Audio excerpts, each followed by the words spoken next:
Excel Techno School, Guruvayanakere, Venur. Admission open now. ಎರಡು ಕ್ಷೇತ್ರಗಳ by election ಉಪಚುನಾವಣೆ ಏನು ನಡೆಯೋದಕ್ಕಿದೆ. ದಾವಣಗೆರೆ ದಕ್ಷಿಣ ಹಾಗೆ ಬಾಗಲಕೋಟೆ, ಅದಕ್ಕೆ ಬಿಜೆಪಿ ಅಭ್ಯರ್ಥಿಗಳ ಘೋಷಣೆಯನ್ನ ಮಾಡಲಾಗಿದೆ. ಈಗ ಯುಗಾದಿ ಹಬ್ಬದಂದೇ ಅಭ್ಯರ್ಥಿಗಳನ್ನ ಘೋಷಿಸಿದೆ ಕಮಲಪಾಳ್ಯ. ಬಿಜೆಪಿಯಿಂದ ಯುಗಾದಿ ಹಬ್ಬದ ದಿನದಂದೇ ಎರಡೂ ಕ್ಷೇತ್ರಗಳಿಗೂ ಅಭ್ಯರ್ಥಿಯ ಘೋಷಣೆಯಾಗಿದೆ. ಬಾಗಲಕೋಟೆ ವಿಧಾನಸಭಾ ಕ್ಷೇತ್ರಕ್ಕೆ ವೀರಣ್ಣ ಚರಂತಿಮಠ ಅವರಿಗೆ ಟಿಕೆಟ್ ಅನ್ನ ನೀಡಲಾಗಿದೆ. ಹಾಗೆ ದಾವಣಗೆರೆ ದಕ್ಷಿಣದಿಂದ ಶ್ರೀನಿವಾಸ ಟಿ ದಾಸಕರಿಯಪ್ಪ ಅವರಿಗೆ ಟಿಕೆಟ್ ಅನ್ನ ನೀಡಲಾಗಿರುವಂತದ್ದು. ಎಸ್ಟಿ ಸಮುದಾಯಕ್ಕೆ ಸೇರಿರುವಂತಹ ಶ್ರೀನಿವಾಸ ಟಿ ದಾಸಕರಿಯಪ್ಪ ಅವರಿಗೆ ಟಿಕೆಟ್ ಅನ್ನ ಈಗ ದಾವಣಗೆರೆ ದಕ್ಷಿಣ ಕ್ಷೇತ್ರದಿಂದ ನೀಡಲಾಗಿದೆ. ಹೊಸ ಮುಖ, ಅಚ್ಚರಿಯ ಅಭ್ಯರ್ಥಿ ಬಿಜೆಪಿಯಿಂದ ಶ್ರೀನಿವಾಸ ಟಿ ದಾಸಕರಿಯಪ್ಪ ದಾವಣಗೆರೆ ದಕ್ಷಿಣ ಕ್ಷೇತ್ರಕ್ಕೆ ಬಿಜೆಪಿ ಅಭ್ಯರ್ಥಿಯಾಗಿ ಕಣಕ್ಕೆ ಇಳಿಯಲಿದ್ದಾರೆ. ಇನ್ನು ಬಾಗಲಕೋಟೆಯಿಂದ ವೀರಣ್ಣ ಚರಂತಿಮಠ ಅವರು ಕಣಕ್ಕಿಳಿಯಲಿದ್ದಾರೆ ಬಿಜೆಪಿ ಅಭ್ಯರ್ಥಿಯಾಗಿ ಬೈ ಎಲೆಕ್ಷನ್ನಲ್ಲಿ.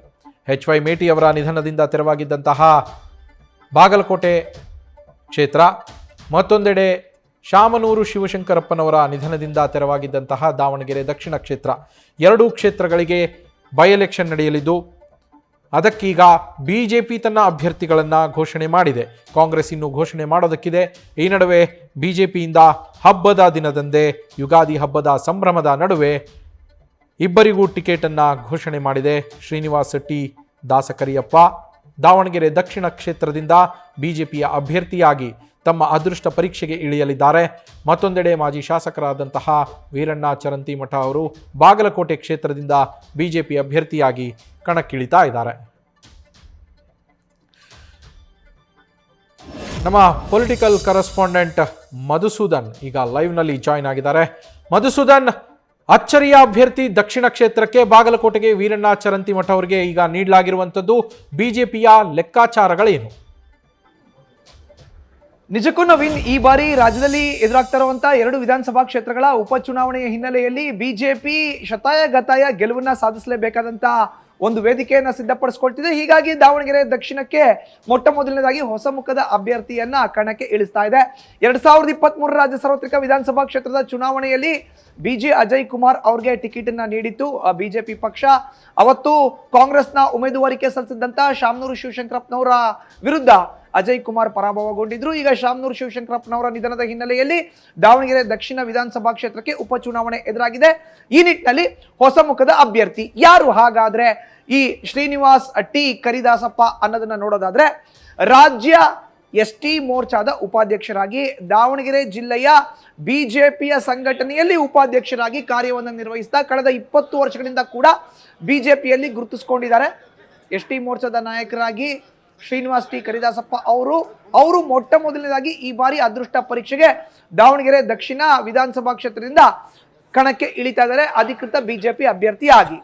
ಯಾಕೆ ಈ ರೀತಿಯ ಒಂದು ಚೇಂಜ್ ಅಂದ್ರೆ, ಈಗಾಗಲೇ ದಾವಣಗೆರೆಯಲ್ಲಿ 2024ರಲ್ಲಿ ಎದುರಾದಂತಹ ಲೋಕಸಭಾ ಕ್ಷೇತ್ರದ ಚುನಾವಣೆಯ ಹೊಸ್ತಿಲಿನಲ್ಲಿ ಬಿಜೆಪಿ ಇಬ್ಬಾಗ ಆಗೋಗಿದೆ. GM ಸಿದ್ದೇಶ್ವರದು ಒಂದು ಬಣ, ರೇಣುಕಾಚಾರ್ಯ ಅವ್ರದ್ದು ಒಂದು ಬಣ. ಈ ಎರಡೂ ಬಣಗಳನ್ನ ಒಟ್ಟಿಗೆ ಕರೆದುಕೊಂಡು ಹೋಗಬೇಕು.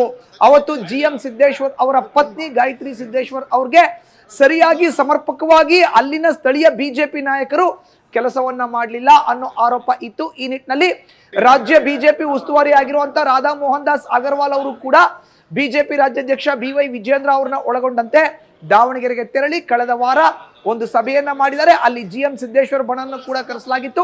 ಇತ್ತ ನೇರವಾಗಿ MP ರೇಣುಕಾಚಾರ್ಯ ಅವರ ಬಣವನ್ನ ಕೂಡ ಕರೆಸಲಾಗಿತ್ತು. ಅಲ್ಲಿ ಅವರಿಬ್ಬರ ಮಧ್ಯೆ ಇದ್ದಂತ ಗೊಂದಲವನ್ನ ಸರಿಪಡಿಸಿ ಎರಡೂ ಬಣಗಳು ಒಪ್ಪೋ ಅಂತ ಅಭ್ಯರ್ಥಿಗೆ ಮಣೆಯನ್ನ ಹಾಕಬೇಕು ಅನ್ನೋ ನಿಟ್ಟಿನಲ್ಲಿ ಒಂದಷ್ಟು ಮಾತುಕತೆಗಳು ಆಗಿತ್ತು. ಹೀಗಾಗಿಯೇ ಹೊಸ ಮುಖದ ಅಭ್ಯರ್ಥಿಯನ್ನ ಈ ಬಾರಿ ಕಣಕ್ಕೆ ಇಳಿಸಿದ್ದಾರೆ. ಪರ್ಟಿಕ್ಯುಲರ್ ಆಗಿ ನಾಯಕ ಸಮಾಜಕ್ಕೆ ಸೇರಿದಂತವರು, ವಾಲ್ಮೀಕಿ ಸಮುದಾಯಕ್ಕೆ ಸೇರಿದಂತವರು ಶ್ರೀನಿವಾಸ್ ಟಿ ಕರಿದಾಸಪ್ಪ ಅವರು.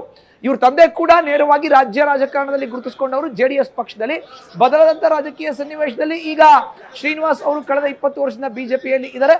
ರಾಜ್ಯ ST ಮೋರ್ಚಾದ ಬಿಜೆಪಿಯಲ್ಲಿ ST ಮೋರ್ಚಾದ ಉಪಾಧ್ಯಕ್ಷರಾಗಿ ಸೇವೆಯನ್ನ ಸಲ್ಲಿಸ್ತಾ ಇದ್ದಾರೆ. ಜೊತೆಗೆ ದಾವಣಗೆರೆ ಜಿಲ್ಲೆಯ ಜಿಲ್ಲಾ ಸಂಘಟನೆಯಲ್ಲಿ ಉಪಾಧ್ಯಕ್ಷರಾಗಿ ಕೂಡ ಕಾರ್ಯವನ್ನು ನಿರ್ವಹಿಸ್ತಾ ಇದ್ದಾರೆ. GM ಸಿದ್ದೇಶ್ವರ ಅವರಿಂದ ಕೂಡ ಯಾವುದೇ ಅಪೋಸ್ ಬರಬಾರ್ದು. ಇತ್ತ MP ರೇಣುಕಾಚಾರ್ಯ ಅವ್ರ ಕಡೆಯಿಂದ ಕೂಡ ಯಾವುದೇ ಅಪೋಸ್ ಬರಬಾರ್ದು. ಈ ಬಾರಿ ದಾವಣಗೆರೆ ದಕ್ಷಿಣ ವಿಧಾನಸಭಾ ಕ್ಷೇತ್ರದಲ್ಲಿ ಕಮಲವನ್ನ ಅರಳಿಸಬೇಕು ಅನ್ನೋ ನಿಟ್ಟಿನಲ್ಲಿ ಶ್ರೀನಿವಾಸ್ ಟಿ ಕರಿದಾಸಪ್ಪ ಅವ್ರಿಗೆ ಮಣೆಯನ್ನ ಹಾಕಿದ್ದಾರೆ ಅಂತ ಹೇಳಿದ್ರೆ ಖಂಡಿತ ತಪ್ಪಾಗಲ್ಲ. ಇನ್ನು ಬಾಗಲಕೋಟೆ ಪ್ರತಿಷ್ಠಿತ ಬಿಜೆಪಿಯ ಕ್ಷೇತ್ರ, ಕಳೆದ ಬಾರಿ 2023 ರಾಜ್ಯ ಸಾರ್ವತ್ರಿಕ ವಿಧಾನಸಭಾ ಕ್ಷೇತ್ರದ ಚುನಾವಣೆಯಲ್ಲಿ ಬಿಜೆಪಿ ಅಭ್ಯರ್ಥಿಯಾಗಿ ವೀರಣ್ಣ ಚರಂತಿಮಠ ಅವರು ಇದ್ರು. ಅವ್ರಿಗೆ ಎದುರಾಳಿಯಾಗಿ ಕಾಂಗ್ರೆಸ್ನಿಂದ HY ಮೇಟಿ ಅವರು ಇದ್ರು. ಬದಲಾದಂತಹ ಸನ್ನಿವೇಶದಲ್ಲಿ HY ಮೇಟಿ ಅವರ ನಿಧನದ ಬಳಿಕ ತೆರವಾಗಿರೋ ಅಂತ ಬಾಗಲಕೋಟೆ ವಿಧಾನಸಭಾ ಕ್ಷೇತ್ರದ ಉಪಚುನಾವಣೆ ಕೂಡ ಇದೇ ವೇದಿಕೆಯಲ್ಲಿ ಘೋಷಣೆ ಆಗಿದೆ. ಈ ನಿಟ್ಟಿನಲ್ಲಿ ಬಿಜೆಪಿ ಈಗ ತನ್ನ ಅಭ್ಯರ್ಥಿಯನ್ನ ಘೋಷಣೆ ಮಾಡಿದೆ. ಯಾರು? ವೀರಣ್ಣ ಚರಂತಿಮಠ.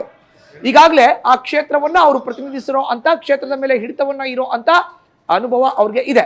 ಗೋವಿಂದ್ ಕಾರಜೋಳ ಅವರು ಒಂದ್ ಕಡೆ, ಮತ್ತೊಂದ್ ಕಡೆ ಬಾಗಲಕೋಟೆ ಸಂಸದರಾಗಿರುವಂತಹ PC ಗದ್ದಿಗೌಡರ ಮಾರ್ಗದರ್ಶನ. ಈ ಎರಡೂ ಕಾಂಬಿನೇಷನ್ ನಲ್ಲಿ ನೇರವಾಗಿ ಮತ್ತೊಮ್ಮೆ ವೀರಣ್ಣ ಚರಂತಿಮಠಗೆ ಬಿಜೆಪಿ ಮಣೆ ಹಾಕಿದೆ. ಪ್ರಬಲ ವೀರಶೈವ ಲಿಂಗಾಯತ ಸಮುದಾಯಕ್ಕೆ ಸೇರಿರುವಂತಹ ವೀರಣ್ಣ ಚರಂತಿಮಠ ಅವರು ಈಗ ಕಾಂಗ್ರೆಸ್ನ ಅಭ್ಯರ್ಥಿ ಯಾರಾಗ್ತಾರೆ, ಅದು HY ಮೇಟಿ ಕುಟುಂಬದವ್ರಿಗೆ ಕಾಂಗ್ರೆಸ್ ಟಿಕೆಟ್ ಕೊಡುತ್ತೆ ಅನ್ನೋದು ಗೊತ್ತಿದ್ರು ಕೂಡ ಅವರು ಬಿಜೆಪಿ ಅಭ್ಯರ್ಥಿಯಾಗಿ ಕಣಕ್ಕೆ ಇಳಿತಾ ಇದ್ದಾರೆ. ಬಾಗಲಕೋಟೆಯಲ್ಲಿ ಯಾವುದೇ ಗೊಂದಲ ಇಲ್ಲ. ದಾವಣಗೆರೆ ದಕ್ಷಿಣದಲ್ಲಿ ಇದ್ದಂತ ಗೊಂದಲವನ್ನ ಬಿಜೆಪಿ ಸರಿಪಡಿಸಿ ಹೊಸ ಮುಖದ ಅಭ್ಯರ್ಥಿಗೆ ಮಣೆ ಹಾಕಿದೆ ನವೀನ್. ಹೀಗಾಗಿ ಬಾಗಲಕೋಟೆಯಿಂದ ವೀರಣ್ಣ ಚರಂತಿಮಠ ಅವರು ಈಗ ಬಿಜೆಪಿ ಅಭ್ಯರ್ಥಿ ಆಗಿದ್ದಾರೆ ಉಪಚುನಾವಣೆಗೆ. ಇನ್ನು ವೀರಣ್ಣ ಚರಂತಿಮಠ ಹಾಗಾದ್ರೆ ಯಾವುದೇ ಸಂಕಷ್ಟ ಇಲ್ವಾ? ಇದೆ. ಏನು? 2023 ರಾಜ್ಯ ಸಾರ್ವತ್ರಿಕ ವಿಧಾನಸಭಾ ಕ್ಷೇತ್ರದ ಚುನಾವಣೆಯಲ್ಲಿ ವೀರಣ್ಣ ಚರಂತಿಮಠ ಅವರು HY ಮೇಟಿ ಅವರ ಮುಂದೆ ಪರಾಭವಗೊಳ್ಳಿಕ್ಕೆ ಖುದ್ದು ವೀರಣ್ಣ ಚರಂತಿಮಠ ಅವರ ಸಹೋದರ ಮಲ್ಲಿಕಾರ್ಜುನ್ ಚರಂತಿಮಠ ಕಾರಣ. ಯಾಕೆ? ಅವರು ಬಿಜೆಪಿಯ ಬಂಡಾಯ ಅಭ್ಯರ್ಥಿಯಾಗಿ ಕಣಕ್ಕಿಳಿದು ಪಕ್ಷೇತರರಾಗಿ ಕಣದಲ್ಲಿ ಇದ್ರು.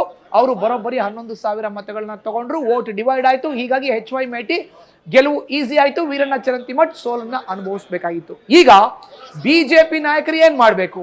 ಮಲ್ಲಿಕಾರ್ಜುನ್ ಚರಂತಿಮಠ ಅವರ ಮನವನ್ನ ಒಲಿಸಬೇಕು. ಯಾವುದೇ ಕಾರಣಕ್ಕೂ ಅವರು ಅಭ್ಯರ್ಥಿಯಾಗಿ ಕಣದಲ್ಲಿ ಇರಬಾರ್ದು. ಅದು ಆದ್ರೆ ಮಾತ್ರನೇ ವೀರಣ್ಣ ಚರಂತಿಮಠ ಅವ್ರಿಗೆ ಒಂದಷ್ಟು ಅನುಕೂಲವಾಗೋ ಅಂತ ವಾತಾವರಣ ನಿರ್ಮಾಣ ಆಗುತ್ತೆ, ಸೃಷ್ಟಿ ಆಗುತ್ತೆ. ಒಂದ್ ವೇಳೆ ಏನಾದ್ರೂ ಮಲ್ಲಿಕಾರ್ಜುನ ಚರಂತಿಮಠ ಅವರು ಮತ್ತೊಮ್ಮೆ ಉಮೇದುವಾರಿಕೆ ಸಲ್ಲಿಸಿ ಪಕ್ಷೇತರರಾಗಿ ಕಣಕ್ಕಿಳಿದ್ರೆ ಅವ್ರ ಗೆಲುವು ಕಷ್ಟ ಆಗಬಹುದು. HY ಮೇಟಿ ಕುಟುಂಬದ ಸದಸ್ಯರ ಎದುರು ಈಗ ವೀರಣ್ಣ ಚರಂತಿಮಠ ಅವರು ಸ್ಪರ್ಧೆಯನ್ನ ಮಾಡಬೇಕಾಗತ್ತೆ. ಅಧಿಕೃತವಾದ ಅಭ್ಯರ್ಥಿ ಕೂಡ ಘೋಷಣೆ ಆಗಿದೆ. ಹೀಗಾಗಿ ಎರಡು ವಿಧಾನಸಭಾ ಕ್ಷೇತ್ರಗಳ ಉಪಚುನಾವಣೆಯನ್ನ ಪ್ರತಿಷ್ಠೆಯಾಗಿ ತೆಗೆದುಕೊಂಡಿರುವಂತ ರಾಜ್ಯ ಬಿಜೆಪಿ, BY ವಿಜೇಂದ್ರ ಅವರ ನೇತೃತ್ವ, ಇನ್ನೊಂದು ಕಡೆ ರಾಜ್ಯ ಬಿಜೆಪಿ ಉಸ್ತುವಾರಿ ರಾಧಾ ಮೋಹನ್ ದಾಸ್ ಅಗರ್ವಾಲ್ ಅವರ ಮಾರ್ಗದರ್ಶನದಲ್ಲಿ ಮುನ್ನಡೆಯಬೇಕಾಗುತ್ತೆ. ಸರ್ಕಾರಕ್ಕೂ ಕೂಡ 3 ವರ್ಷ ಭರ್ತಿ ಆಗ್ತಾ ಇದೆ.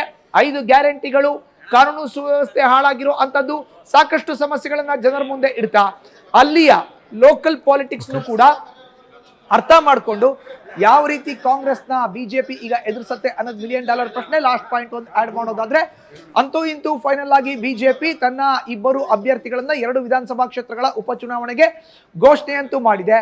ಮುಂದೆ ಅಖಾಡ ಏಪ್ರಿಲ್ 9ನೇ ತಾರೀಕು ಮತದಾನ, ಮೇ 4ನೇ ತಾರೀಕು ಫಲಿತಾಂಶ ಏನ್ ಆಗುತ್ತೆ ಅನ್ನೋದು ಸಾಕಷ್ಟು ಕುತೂಹಲವನ್ನ ಕೆರಳಿಸ್ತಾ ಇದೆ. Naveen, thank you Madhusudan.